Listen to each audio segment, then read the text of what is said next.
Machiavelli in this Illuminati, all through your body.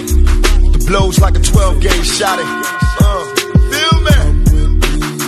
And God said He should send His one begotten Son to lead the wild into the ways.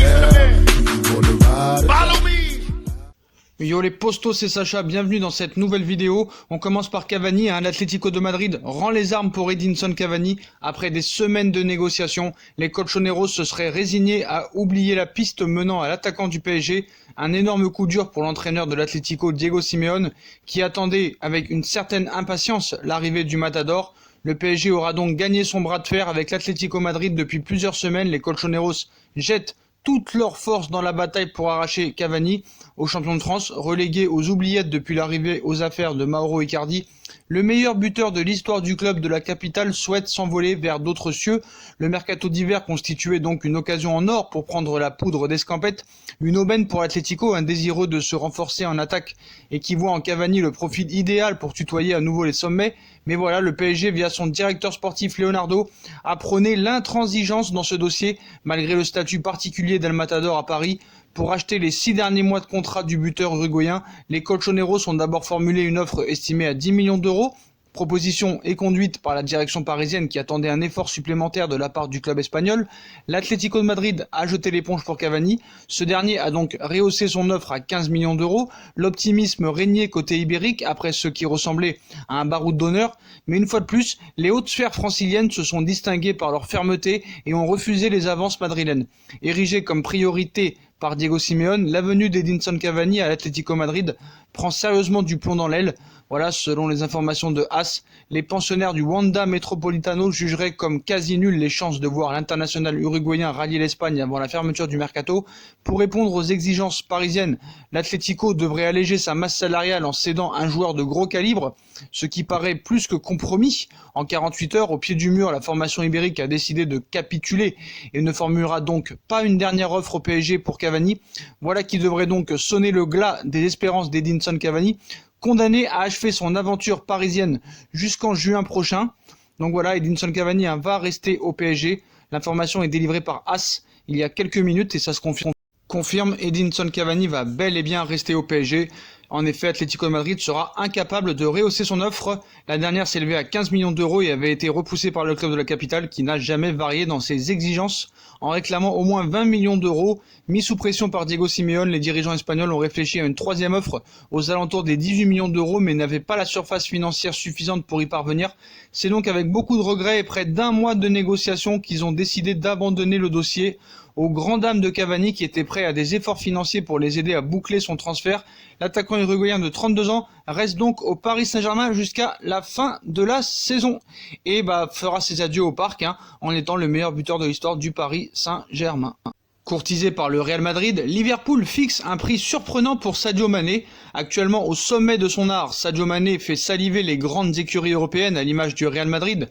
D'après la presse espagnole, le Sénégalais serait l'une des priorités de Zinedine Zidane pour le prochain mercato en juin. Mais si les merengues le veulent, il faudra convaincre Liverpool. Ce qui ne risque pas d'être difficile si l'on se fie aux informations dévoilées par BuzzSport. D'après ce média, les Reds auraient fixé le prix de leur joyau à seulement 100 millions d'euros, une grosse somme certes, mais peu pour la trempe d'un joueur comme Sadio Mané, dont la valeur du transfermarkt avoisine les 150 millions d'euros.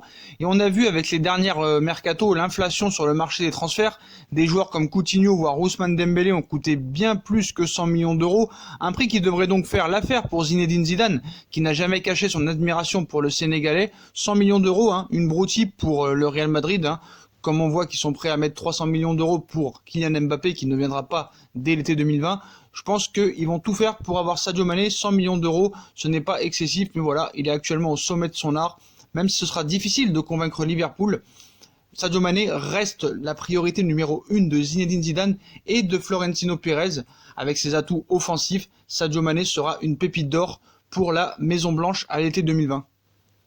Ce matin, on nous annonçait que Tottenham aurait tenté le coup pour Gareth Bale à la recherche de solutions offensives. Tottenham a approché le Real Madrid et Gareth Bale ces dernières heures. Harry Kane sur le flanc pour encore plusieurs semaines. Tottenham manque de joueurs offensifs. Pour corriger le tir, José Mourinho s'est vu offrir Steven Bergwijn pour 30 millions d'euros. Mais selon les informations du Daily Mail, les Londoniens ont entamé des contacts avec Gareth Bale. Les Anglais sont venus au renseignement explorant la possibilité de récupérer leur ancienne star.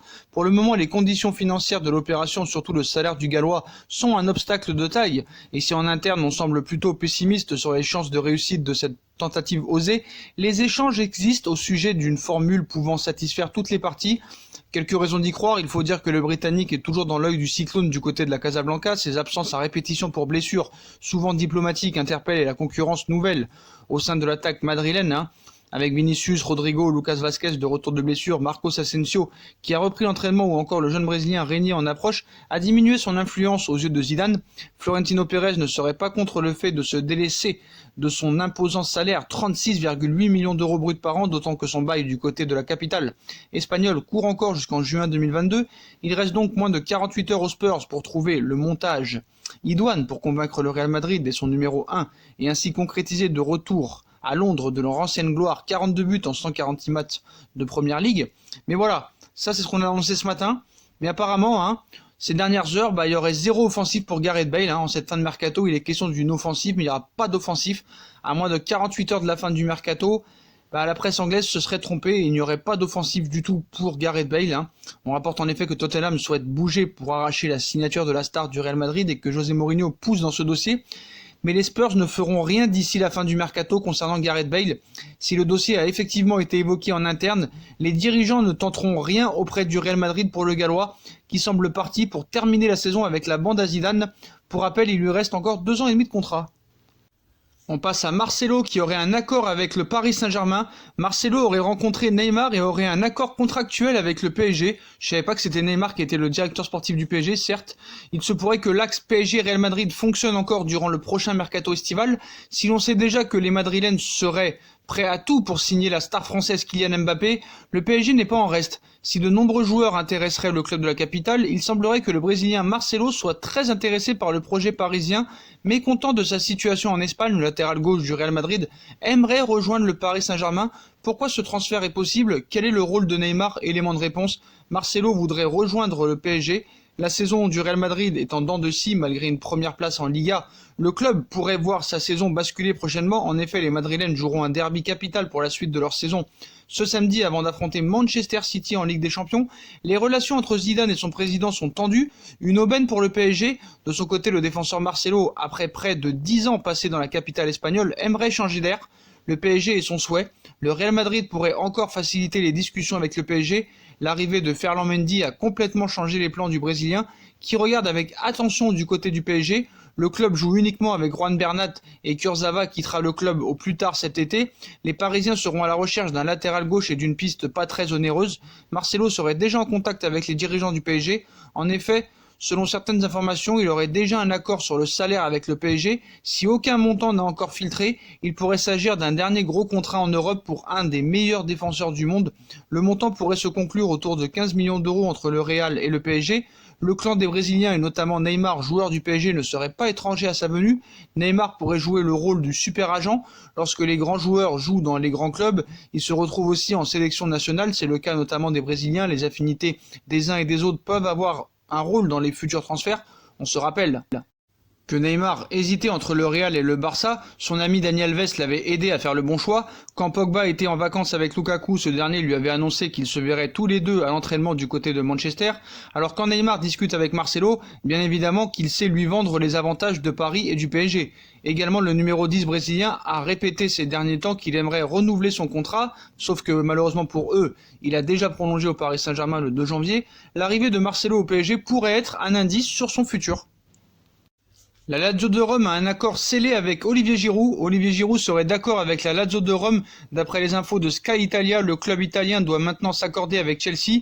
Quelle tunique portera Olivier Giroud à partir du mois de février? Depuis le début du mercato hivernal, le nom du champion du monde a été évoqué en que 4 coins du monde, voire continent. Annoncé dans un premier temps à l'Inter de Milan, Giroud ne devrait finalement pas renforcer le club lombard. Déjà bien garni offensivement, Tottenham, en quête d'un avant-centre avec la blessure de Harry Kane, aurait également songé à l'international français, offrant à Giroud des conditions de vie idéales à Londres, dans un environnement qu'il connaît parfaitement, mais c'est finalement en Italie que Giroud pourrait bien débarquer, la Lazio est en pôle pour Giroud, et Giroud a trouvé un accord avec la Lazio de Rome sur les termes d'un futur contrat. Il reste néanmoins une partie à convaincre dans ce dossier. Chelsea, le board du club londonien, n'est disposé à laisser partir Giroud que s'ils parviennent à obtenir la signature du joueur de Naples, Dries Mertens, libre dans 6 mois pour Giroud, aucune hypothèse n'est à exclure, y compris l'intrusion d'un nouveau candidat d'ici vendredi soir, mais à l'instant T, c'est bien la Lazio qui serait en pole position pour s'attacher les services du numéro 9 de l'équipe de France, une destination intéressante pour espérer retrouver un temps de jeu notable, malgré la présence d'un buteur attitré, Ciro Immobile.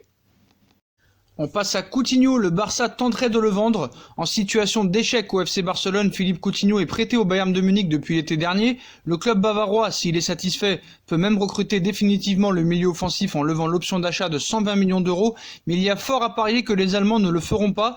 Coutinho a donc de fortes chances de quitter Munich l'été prochain, voire même en effet plus tôt. On relaie une information de Kuntaya Radio selon laquelle le Barça chercherait à vendre l'international auriverde dès cet hiver. Donc voilà, échec Coutinho dans tous les sens du terme.